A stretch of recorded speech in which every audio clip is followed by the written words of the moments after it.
ನಮ್ಮ ಗ್ರೂಪ್ನಲ್ಲಿ ಕನಿಷ್ಠ ನಾವು 3ರಿಂದ 4 ಜನರಿಗೆ ನಾವು ಮುದ್ರಾ ಯೋಜನೆಯನ್ನ ಕೊಡಿಸಲಿಕ್ಕೆ ಸಾಧ್ಯ ಆಗಿಲ್ಲ. ಇದನ್ನು ನೀವೆಲ್ಲರೂ ತೀರ್ಮಾನ ಮಾಡಿದ್ರಿ ಅಂತ ಹೇಳಿದ್ರೆ ನಿಜವಾಗಿ ಪ್ರಧಾನಮಂತ್ರಿಗಳ ಆಶಯ ಏನಿದೆ ಅದನ್ನ ಮುಗಿಸೋದಂತೆ ಆಗುತ್ತೆ. ಇದಕ್ಕೆ ಯಾವ ಶುಲ್ಕಿಯೂ ಬೇಕಾಗಿಲ್ಲ. ಮೇಡಮ್ ರೇಖಾ ಅವರ ನಂಬರ್ ಇರುತ್ತೆ, ಜಿಲ್ಲಾಧ್ಯಕ್ಷ ಹತ್ರ ಇರುತ್ತೆ. ಜಿಲ್ಲಾಧ್ಯಕ್ಷ ಎಲ್ಲ ಮಂಡಲ ಅಧ್ಯಕ್ಷರಿಗೆ ನಂಬರ್ ಕೊಡಿ. ಮಾನ್ಯ ರಾಜ್ಯಾಧ್ಯಕ್ಷರು ನಮ್ಮ ಕಾರ್ಯಕರ್ತರಿಗೆ ಇದನ್ನೇ ಒಂದು ವಿಶೇಷ ಅಭಿಯಾನ ಮಾಡಬೇಕು, ಪ್ರಧಾನಮಂತ್ರಿಗಳ ಯೋಜನೆಯನ್ನು ಮುಗಿಸುವಂತಹ ಪ್ರಯತ್ನ ಮಾಡಲಿಕ್ಕೆ ಅದನ್ನು ತಯಾರು ಮಾಡಬೇಕು ಅನ್ನುವಂತಹ ಯೋಚನೆಯನ್ನು ಮಾಡಿ. ಈಗ 11 ವರ್ಷ ನರೇಂದ್ರ ಮೋದಿ ಅವರ ಆಡಳಿತ ಪೂರೈಕೆ ಆಗಿದೆ. 11 ವರ್ಷದ ಹಿಂದೆ ಭಾರತದ ಬಗ್ಗೆ ಪರಿಕಲ್ಪನೆ ಹೇಗಿತ್ತು? ಇವತ್ತು ಜಗತ್ತಿನಲ್ಲಿ 2 ಡಜನ್ಗಿಂತ ಹೆಚ್ಚು ರಾಷ್ಟ್ರಗಳು ತಮ್ಮ ದೇಶದ ಅತ್ಯುನ್ನತ ನಾಗರಿಕ ಪ್ರಶಸ್ತಿಯನ್ನ ಸನ್ಮಾನ್ಯ ನರೇಂದ್ರ ಮೋದಿ ಅವರಿಗೆ ಕೊಟ್ಟಿದ್ದಾರೆ. ಆದರೆ ಈ ಹಿಂದೆ ಭಾರತ ದೇಶದ ಪ್ರಧಾನಿ ನಮ್ಮ ದೇಶಕ್ಕೆ ಬರ್ತಾರೆ ಅಂದ್ರೆ ಆ ದೇಶದವರು ಯೋಚನೆ ಮಾಡ್ತಿದ್ರು ಸಾಲ ಕೇಳಲಿಕ್ಕೆ ನಮ್ಮ ದೇಶಕ್ಕೆ ಬರ್ತಾ ಇದ್ದಾರೆ. ಗರೀಬಿ ಹಟಾವೋ ಯೋಜನೆಯನ್ನ ಘೋಷಣೆಯನ್ನ ಶ್ರೀಮತಿ ಇಂದಿರಾ ಗಾಂಧಿ ಅವರು ಮಾಡಿದ್ರು. ಆದ್ರೆ ಗರೀಬಿ ಹಟಾವೋ ಆಯ್ತಾ? 1966-67ರಲ್ಲಿ ಗರೀಬಿ ಹಟಾವೋ ಮಾಡಿ ಅಧಿಕಾರಕ್ಕೆ ಬಂದಂತಹ ಶ್ರೀಮತಿ ಇಂದಿರಾ ಗಾಂಧಿ 92ನೇ ಇಸ್ವಿಗೆ ಈ ದೇಶವನ್ನ ಯಾವ ಮಟ್ಟಕ್ಕೆ ಇಟ್ಟಿದ್ರು ಅಂದ್ರೆ 92ನೇ ಇಸ್ವಿಯಲ್ಲಿ ಪಿ ವಿ ನರಸಿಂಹರಾವ್ ಅವರು ಈ ದೇಶಕ್ಕೆ ಹಸಿವಿನಿಂದ ಸಾಯ್ತಾ ಇದ್ದಾರೆ, ನೀವೇನು ಸಮುದ್ರಕ್ಕೆ ಅಕ್ಕಿಯನ್ನ ಚೆಲ್ತೀರಿ, ಆ ಅಕ್ಕಿಯನ್ನ ನಮ್ಮ ದೇಶಕ್ಕೆ ಕೊಡಿ, ನಾವು ಬಡವರಿಗೆ ಹಂಚ್ತೀವಿ ಅಂತ ಹೇಳಿ ಮನವಿಯನ್ನ ಮಾಡಿದ್ರು. ನಮ್ಮ ದೇಶದ ಚಿನ್ನವನ್ನ ಒಯ್ದು ಒತ್ತೆ ಇಟ್ಟು ಈ ದೇಶದ ನೌಕರರಿಗೆ ಸಂಬಳವನ್ನು ಕೊಟ್ಟಿದ್ರು. ಯೋಚನೆ ಮಾಡಿ, ಭಾರತ ಅಂದ್ರೆ ಹಿಂದೆ ನೋಡ್ತಾ ಇದ್ದಂತಹ ಭಾವನೆ ಹೇಗಿತ್ತು ಅಂದ್ರೆ ಭಾರತ ಅಂದ್ರೆ ಅದು ಬಡವರ ದೇಶ, ಭಾರತ ಅಂದ್ರೆ ಅದು ಮೂಢನಂಬಿಕೆಗಳ ದೇಶ, ಭಾರತ ಅಂದ್ರೆ ಅದು ಸ್ಲಮ್ಗಳು ಇರುವಂತಹ ದೇಶ. ಇವತ್ತು ಜಗತ್ತು ಭಾರತವನ್ನ ನೋಡುವಂತಹ ದೃಷ್ಟಿಕೋನ ಹೇಗಿದೆ?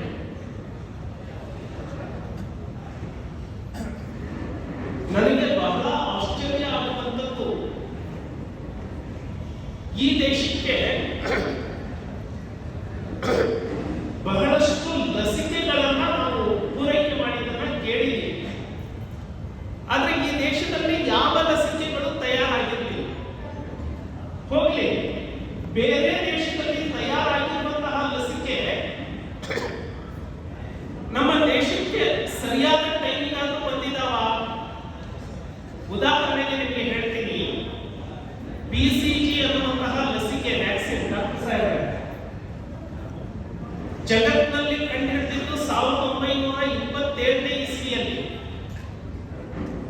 ಭಾರತದಲ್ಲಿ ಆ ಲಸಿಕೆಯನ್ನ ತರಿಸಿಕೊಳ್ಳಿಕ್ಕೆ 1978ನೇ ಇಸ್ವಿ. ಟಿಟಿ ಸುಮ್ಮನೆ ಒಂದು ಮಳೆ ಕಬ್ಬಣ ತೂಕ ಹಿಡಿದಿದ್ದನ್ನ ನೀವು ತುಳಿದ್ರೆ ಅಂದ್ರೆ ಹಾಸ್ಪಿಟಲ್ಗೆ ಹೋಗಿ ಒಂದು ಟಿಟಿ ಮಾಡಿಸ್ಕೊಂಡು ಬಾ ಅಂತ ಹೇಳಿ ಸಹಜವಾಗಿ ಎದುರು ಹೇಳ್ತಾರೆ. ಈ ಟಿಟಿ ಕಂಡು ಹಿಡಿದಿದ್ದು 1926ನೇ ಇಸ್ವಿಯಲ್ಲಿ. ನಮ್ಮ ದೇಶಕ್ಕೆ ಬಂದಿದ್ದು 1983ನೇ ಇಸ್ವಿ. ತಡಾರ. ಇದಕ್ಕೆ ವ್ಯಾಕ್ಸಿನ್ ಕಂಡು ಹಿಡಿದಿದ್ದು 1963ರಲ್ಲಿ. ನಮ್ಮ ದೇಶಕ್ಕೆ ಬಂದಿದ್ದು 1985. ಪೋಲಿಯೋ ಇರಬಹುದು, ರುಬೆಲ್ಲಾ ಇರಬಹುದು, ರೋಟೋ ವೈರಸ್ ಇರಬಹುದು, ಜಗತ್ತಿನಲ್ಲಿ ಆ ದೇಶಗಳು ಕಂಡುಹಿಡಿದ ಮೇಲೆ ಆ ದೇಶಕ್ಕೆ ಪೂರೈಕೆ ಎಲ್ಲ ಮುಗಿದ ಮೇಲೆ ಭಾರತದ ಕಡೆ ನೋಡ್ತಿದ್ರು. ಯಾಕಂದ್ರೆ ಇವರು ದುಡ್ಡು ಕೊಡಲ್ಲ ಕೊಟ್ರೆ. ಹಾಗಾಗಿ ನಮ್ಮ ದೇಶ ಸರ್ಪ್ಲಸ್ ಆದ ಮೇಲೆ ಭಾರತಕ್ಕೆ ಕಳಿಸ್ತಿದ್ರು.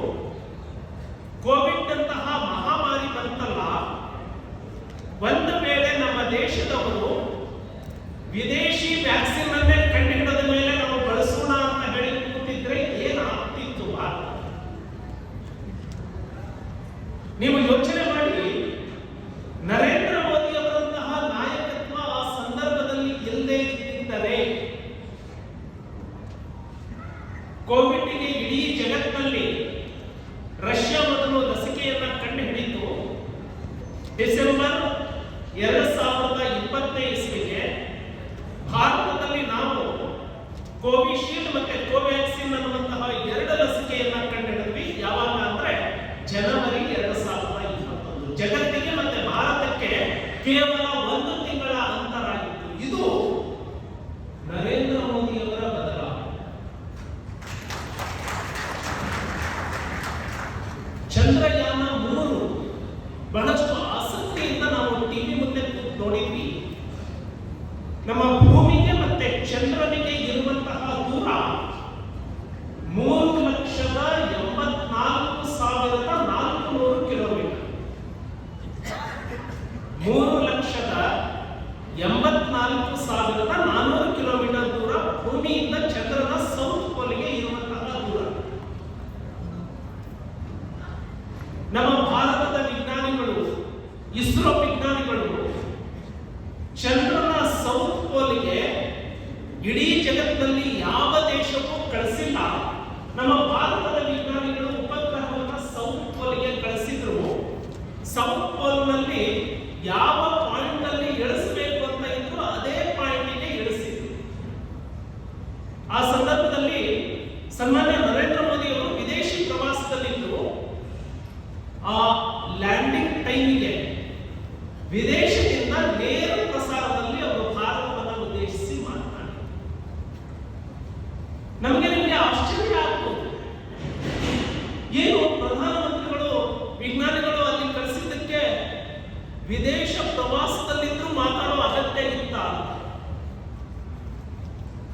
ಏನು ಅಗತ್ಯ ಇತ್ತು ಅಂದ್ರೆ ಜಗತ್ತಿನ ಎಲ್ಲಾ ರಾಷ್ಟ್ರಗಳು ತಿಳಿದುಕೊಂಡು ಭಾರತದ ತಂತ್ರಜ್ಞಾನ ಎಷ್ಟು ಮುಂದೆ ಹೋಗಿದೆ ಅಂದ್ರೆ 3,84,400 ಕಿಲೋಮೀಟರ್ ದೂರದಲ್ಲಿ ಇರುವಂತಹ ಚಂದ್ರನ ಸೌತ್ ಪೋಲ್ಗೆ ಎಕ್ಸಾಕ್ಟ್ ಆಗಿ ಸ್ಯಾಟಲೈಟ್ ಅನ್ನು ಇಳಿಸ್ತಾರೆ ಅಂದ್ರೆ ಯಾವ ಜಗತ್ತು ಕೂಡ ಭಾರತವನ್ನ ಇನ್ನು ಕೀಳು ದೃಷ್ಟಿಯಿಂದ ನೋಡ್ಲಿಕ್ಕೆ ಸಾಧ್ಯ ಇಲ್ಲ. ಭಾರತದ ಕೊನೆಯ ಗಡಿಯಿಂದ ಪಾಕಿಸ್ತಾನ ಇರುವಂತದ್ದು 6,500 ಕಿಲೋಮೀಟರ್ ದೂರದಲ್ಲಿ. ಚೈನಾದ ಕಟ್ಟ ಕಡೆಯ ಗಡಿಗೆ ನಮ್ಮ ಭಾರತದ ಕಟ್ಟ ಕಡೆಯ ಗಡಿಗೆ ಇರುವಂತದ್ದು 35,000 ಕಿಲೋಮೀಟರ್. ಭಾರತದಿಂದ ಅಮೆರಿಕಾಗೆ ಇರುವಂತದ್ದು 9,500 ಕಿಲೋಮೀಟರ್. 3,00,000 ಕಿಲೋಮೀಟರ್ ದೂರ ಇವರು ಪಾಯಿಂಟ್ ಮಾಡಬಲ್ಲರು ಅಂದ್ರೆ ಅದು ಸಾಬೀತಾಯಿತು ಆಪರೇಷನ್ ಸಿಂಧೂರ್. ಆಪರೇಷನ್ ಸಿಂಧೂರ ಏನು ಪುಲ್ವಾಮಾದಿಂದ ಪಹಲ್ಗಾಮ್ ವರೆಗೆ ನಾವು ನೋಡ್ತಾ ಬಂದಿದ್ದೀವಿ. ಹಿಂದೆ ಭಾರತದ ಮೇಲೆ ಉಗ್ರಗಾಮಿಗಳು ಯಾವ ರೀತಿ ಆಕ್ರಮಣವನ್ನು ಮಾಡ್ತಿದ್ವು ಅಂತ ಹೇಳಿದ್ರೆ, ಕಾಶ್ಮೀರಕ್ಕೆ ಸ್ಪೆಷಲ್ ಗ್ರಾಂಟ್ ಬೇಕು ಅಂದಾಗ ಕಾಶ್ಮೀರದಲ್ಲಿ ಒಂದು ಭಯೋತ್ಪಾದಕ ಚಟುವಟಿಕೆಯನ್ನ ಮಾಡ್ತಿದ್ವು. ಚೀನಾವನ್ನ ನಂಬಿಕೊಂಡಂತಹ ಪಾಕಿಸ್ತಾನ ಭಾರತದ ಗಡಿ ಒಳಗೆ ಒಂದೇ ಒಂದು ಮಿಸೈಲ್ ಅನ್ನ ಕಳಿಸಲಿಕ್ಕೆ ಸಾಧ್ಯ ಆಗಲಿಲ್ಲ. ಆದರೆ ನಮ್ಮ ಭಾರತದ ಸೈನ್ಯ ಪಾಕಿಸ್ತಾನದ ಗಡಿಯ ಒಳಗೆ ಸೈನಿಕರನ್ನ ಕಳಿಸಲಾರದೆ ಪಾಕಿಸ್ತಾನದ ಎಲ್ಲಾ ಸೇನೆಗಳನ್ನ ಧ್ವಂಸ ಮಾಡ್ತು ಅಂತ ಹೇಳಿದ್ರೆ ಅದು ಪಾಕಿಸ್ತಾನಕ್ಕೆ ನಮ್ಮ ಭಾರತದ ವಿಜ್ಞಾನಿಗಳ ಶಕ್ತಿ ನಾವು ತಿಳಿಸ್ಕೊಡ್ಲಿಕ್ಕೆ ಸಾಧ್ಯ ಆಯಿತು. ಅದು ನರೇಂದ್ರ ಮೋದಿಯವರ ಆಡಳಿತ. ನಾವು ನರೇಂದ್ರ ಮೋದಿ ಅವರು ಶೌಚಾಲಯವನ್ನ ಕಟ್ಟಿಬಿಟ್ರು, ನರೇಂದ್ರ ಮೋದಿ ಅವರು ಗ್ಯಾಸ್ ಅನ್ನ ಕೊಟ್ಬಿಟ್ರು, ನರೇಂದ್ರ ಮೋದಿ ಅವರು ಮನೆ ಮನೆಗೆ ನೀರಿನ ವ್ಯವಸ್ಥೆಯನ್ನ ಜಲಜೀವನ್ ಮಿಷನ್ ಮಾಡಿಬಿಟ್ರು. ಇದಷ್ಟೇ ಅಲ್ಲ, ಅಂತಾರಾಷ್ಟ್ರೀಯ ಮಟ್ಟದಲ್ಲಿ ಭಾರತವನ್ನ ಹೇಗೆ ನಿಲ್ಲಿಸಬೇಕು ಅನ್ನುವಂತಹ ಆಲೋಚನೆ ಸನ್ಮಾನ್ಯ ನರೇಂದ್ರ ಮೋದಿ ಅವರದ್ದು ಇತ್ತು. ಪಿ ಚಿದಂಬರಂ ಅವರು ಈ ದೇಶದ ಅರ್ಥ ಸಚಿವರಾಗಿ ಕೆಲಸ ಮಾಡಿದಂತವರು. ಸನ್ಮಾನ್ಯ ನರೇಂದ್ರ ಮೋದಿ ಅವರು 2010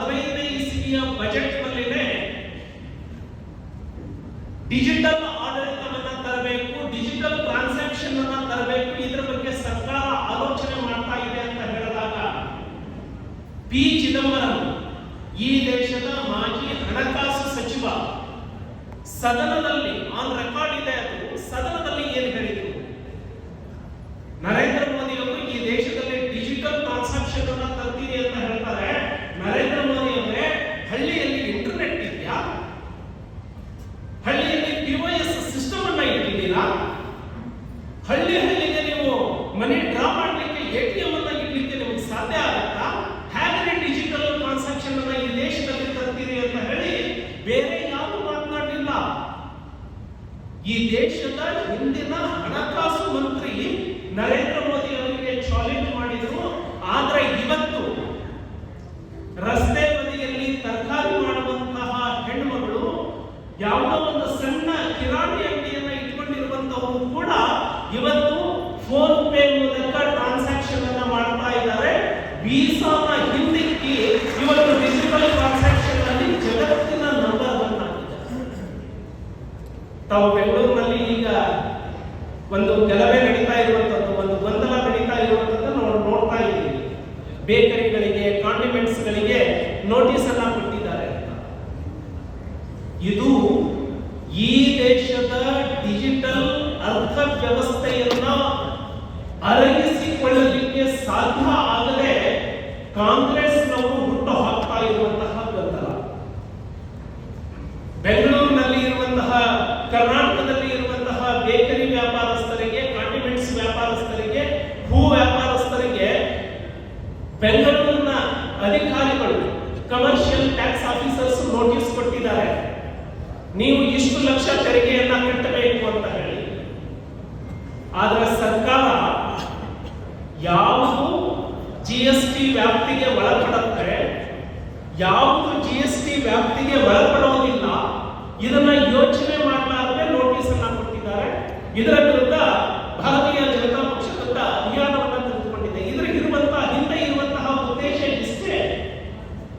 ಭಾರತದಲ್ಲಿ ಏನು ಫೋನ್ ಪೇ ಇಷ್ಟು ಪ್ರಸಿದ್ಧಿ ಆಗ್ತಾ ಇದೆ, ವೀಸಾನ ಹಿಂದಿಕ್ಕಿ ಫೋನ್ ಪೇ ಜಗತ್ತಿನಲ್ಲಿ ಮುಂದೆ ಹೋಗ್ತಾ ಇದೆ. ಸನ್ಮಾನ್ಯ ನರೇಂದ್ರ ಮೋದಿ ಅವರು ಏನು ಕರೆ ಕೊಟ್ಟಿದ್ದಾರೆ, ಜಗತ್ತಿನ ಯಾವ ದೇಶ ಬೇಕಿದ್ರೂ ಕೂಡ ನಮ್ಮ ಭೀಮ್ ಆಪ್ ಅನ್ನ ಉಪಯೋಗಿಸಿಕೊಳ್ಳಬಹುದು ಅಂತ ಹೇಳಿ ಮುಕ್ತವಾಗಿ ಕೊಟ್ಟಿದ್ದಾರೆ. ಇವತ್ತು ಭೀಮ್ ಅಪ್ಲಿಕೇಶನ್ ಜಗತ್ತನ್ನ ಅಲುಗಾಡಿಸ್ತಾ ಇದೆ. ಇಲ್ಲಿಯವರೆಗೆ ಜಗತ್ತಿನ ಎಲ್ಲಾ ರಾಷ್ಟ್ರಗಳು ಟ್ರಾನ್ಸಾಕ್ಷನ್ ಮಾಡಬೇಕು ಅಂದ್ರೆ ಅದು ಡಾಲರ್ಸ್ ನಲ್ಲಿ ಮಾತ್ರ ಮಾಡಬೇಕು. ಒಂದು ವೇಳೆ ಜಗತ್ತಿನ ಎಲ್ಲಾ ರಾಷ್ಟ್ರಗಳು ಭಾರತದ ಭೀಮ್ ಅಪ್ಲಿಕೇಶನ್ ಅನ್ನ ನಾವು ಉಪಯೋಗಿಸ್ಕೊಳ್ತೇವೆ ಅಂತ ಹೇಳಿ ಒಪ್ಕೊಂಡ್ರೆ, ಇನ್ನು ಜಗತ್ತಿನಲ್ಲಿ ಆಯಾ ದೇಶದ ಕರೆನ್ಸಿಯಲ್ಲೇ ಜಗತ್ತಿನಲ್ಲೇ ಟ್ರಾನ್ಸಾಕ್ಷನ್ ಮಾಡಲಿಕ್ಕೆ ಪ್ರಾರಂಭ ಆಗುತ್ತೆ. ಅದಕ್ಕಾಗಿ ಹೆದರಿರುವಂತಹ ವೀಸಾ ಭಾರತದಲ್ಲಿ ಗೊಂದಲವನ್ನು ಹುಟ್ಟುಹಾಕಬೇಕು ಅಂತ ಹೇಳಿ ಏನು ಷಡ್ಯಂತ್ರ ಮಾಡ್ತಾ ಇದೆ. ಅದಕ್ಕೆ ಧ್ವನಿಗೂಡಿಸಿರುವಂತಹ ಈ ಕಾಂಗ್ರೆಸ್ ಪಕ್ಷದವರು, ಎಲ್ಲೆಲ್ಲಿ ಕಾಂಗ್ರೆಸ್ಸಿನ ಆಡಳಿತದ ಸರ್ಕಾರಗಳಿದ್ದಾವೆ ಅಲ್ಲಿ ಡಿಜಿಟಲ್ ಟ್ರಾನ್ಸಾಕ್ಷನ್ ಅನ್ನ ಪರಿಗಣಿಸಬೇಕು ಅಥವಾ ಅದರ ಬಗ್ಗೆ ಜನರಲ್ಲಿ ಅಪನಂಬಿಕೆಯನ್ನ ಮೂಡಿಸುವಂತಹ ಗೊಂದಲವನ್ನು ಹುಟ್ಟುಹಾಕ್ತಾ ಇದ್ದಾರೆ. ಬಂಧುಗಳೇ, ಸನ್ಮಾನ್ಯ ನರೇಂದ್ರ ಮೋದಿಯವರು 4 ಜಾತಿಗಳನ್ನು ಗುರುತಿಸಿದ್ದಾರೆ. ಈ ದೇಶದಲ್ಲಿ ಬೇರೆ ಯಾವ ಜಾತಿಗಳು ಇಲ್ಲ, ಇರುವಂತದ್ದು 4 ಜಾತಿ. ಆ 4 ಜಾತಿಗಳು ಯಾವುವು ಅಂದ್ರೆ ಬಡವ, ಅನ್ನದಾತ, ಮಹಿಳೆ, ಕಾರ್ಮಿಕ, ಯುವ. ಗರೀಬ್, ಅನ್ನದಾತ, ನಾರಿ ಶಕ್ತಿ, ಯುವ, ಈ 4 ಜಾತಿಗಳು ಮಾತ್ರ ಭಾರತದಲ್ಲಿ ಇರುವಂತದ್ದು. ಈ 4 ವರ್ಗಗಳನ್ನ ಎಲ್ಲಾ ಹಂತದಲ್ಲಿ ಅಭಿವೃದ್ಧಿ ಪಡಿಸುವಂತಹ ಎಲ್ಲ ಯೋಜನೆಗಳನ್ನು ಮಾಡ್ತಾ ಇದ್ದಾರೆ. ಕರ್ನಾಟಕದಲ್ಲಿ ನೀವು ಮೊನ್ನೆ ದಿನ ನಿತಿನ್ ಗಡ್ಕರಿ ಅವರು ಸನ್ಮಾನ್ಯ BY ರಾಘವೇಂದ್ರ ಅವರ ಲೋಕಸಭಾ ಕ್ಷೇತ್ರದಲ್ಲಿ ಸಿಗಂದೂರೇಶ್ವರಿ ಬ್ರಿಡ್ಜ್ ಅನ್ನ ಉದ್ಘಾಟನೆ ಮಾಡಿರುವಂತದ್ದನ್ನು ನೋಡಿರ್ಬೇಕು. ಇದಕ್ಕೆ ಮೊದಲು ಯಾರಾದರೂ ಸಿಗಂದೂರೇಶ್ವರಿಗೆ ಹೋಗಿದ್ರಿ ಅಂತ ಹೇಳಿದ್ರೆ, ನಿಮ್ಮ ಕಾರು, ಬೈಕು ಅಥವಾ ಬಸ್ಗಳನ್ನ ತೆಪ್ಪದಲ್ಲಿ ಏರಿಸಿ, ತೆಪ್ಪದ ಮೇಲೆ ಅದನ್ನು ತೆಗೆದುಕೊಂಡು ಹೋಗಿ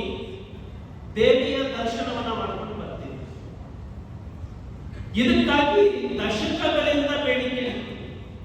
ಈ ರೀತಿ ಕರ್ನಾಟಕದಲ್ಲಿ ಹೇಗೆ ಆಗಿದೆಯೋ ಹಾಗೆ ನಾವು ಐಫೆಲ್ ಟವರ್ ಬಹಳ ಎತ್ತರವಾದ ಬ್ರಿಡ್ಜ್ ಅಂತ ಹೇಳಿ ನಾವು ವಿದ್ಯಾರ್ಥಿ ದಿನಗಳಲ್ಲಿ ಓದ್ತಾ ಇದ್ವಿ.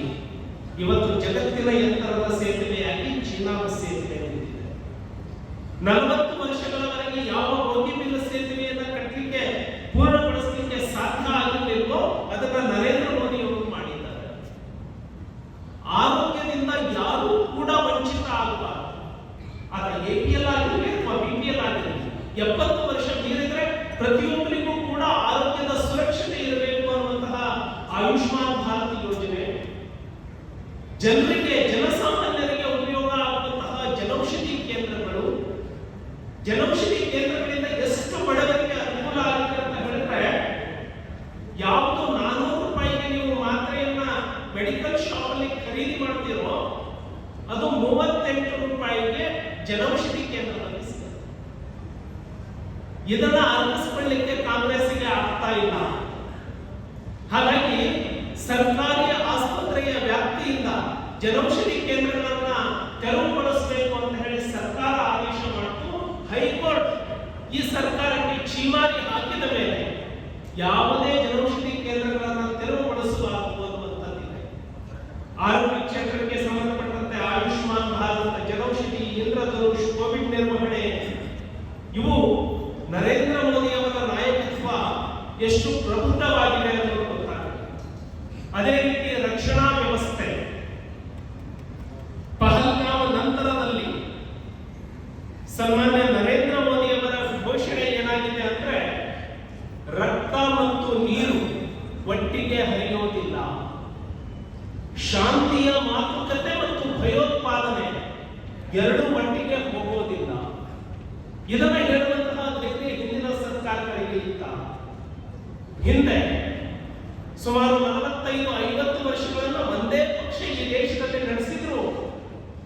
ರಕ್ಷಣಾ ರಫ್ತು ಕೇವಲ 1521 ಕೋಟಿಗೆ ಇತ್ತು. ಇದು ಯಾವಾಗ 2014 ಇಸ್ವಿ. ಯೋಚನೆ ಮಾಡಿ, ಈ ರಕ್ಷಣೆಗೆ ಬಹಳ ದೊಡ್ಡ ಖರ್ಚನ್ನ ಬಜೆಟ್ ನಲ್ಲಿ ನಾವು ಮಾಡಬೇಕು. ಆ ರಕ್ಷಣಾ ವ್ಯವಸ್ಥೆಗೆ ಮಾಡಬೇಕಾದ ಖರ್ಚುಗಳು ಎಲ್ಲ ವಿದೇಶಕ್ಕೆ ದುಡ್ಡು ಕೊಟ್ಟು ನಾವು ಖರೀದಿ ಮಾಡಬೇಕು. ರಫ್ತು ಇದ್ದಿದ್ದು ಎಷ್ಟು? ಕೇವಲ 1521 ಕೋಟಿ. ಆದರೆ ಸನ್ಮಾನ್ಯ ನರೇಂದ್ರ ಮೋದಿ ಅವರು ರಕ್ಷಣಾ ವ್ಯವಸ್ಥೆಯನ್ನು ಎಷ್ಟು ಬಲಪಡಿಸಿದ್ದಾರೆ ಅಂದ್ರೆ, ಕೇವಲ 10 ವರ್ಷದಲ್ಲಿ ಅವಧಿಯನ್ನು ಮುಗಿಸಿ 11ನೇ ವರ್ಷಕ್ಕೆ ನಮ್ಮ ದೇಶದ ಶಸ್ತ್ರಾಸ್ತ್ರಗಳು ವಿದೇಶಕ್ಕೆ ರಫ್ತಾಗ್ತಾ ಇದ್ದಾವೆ.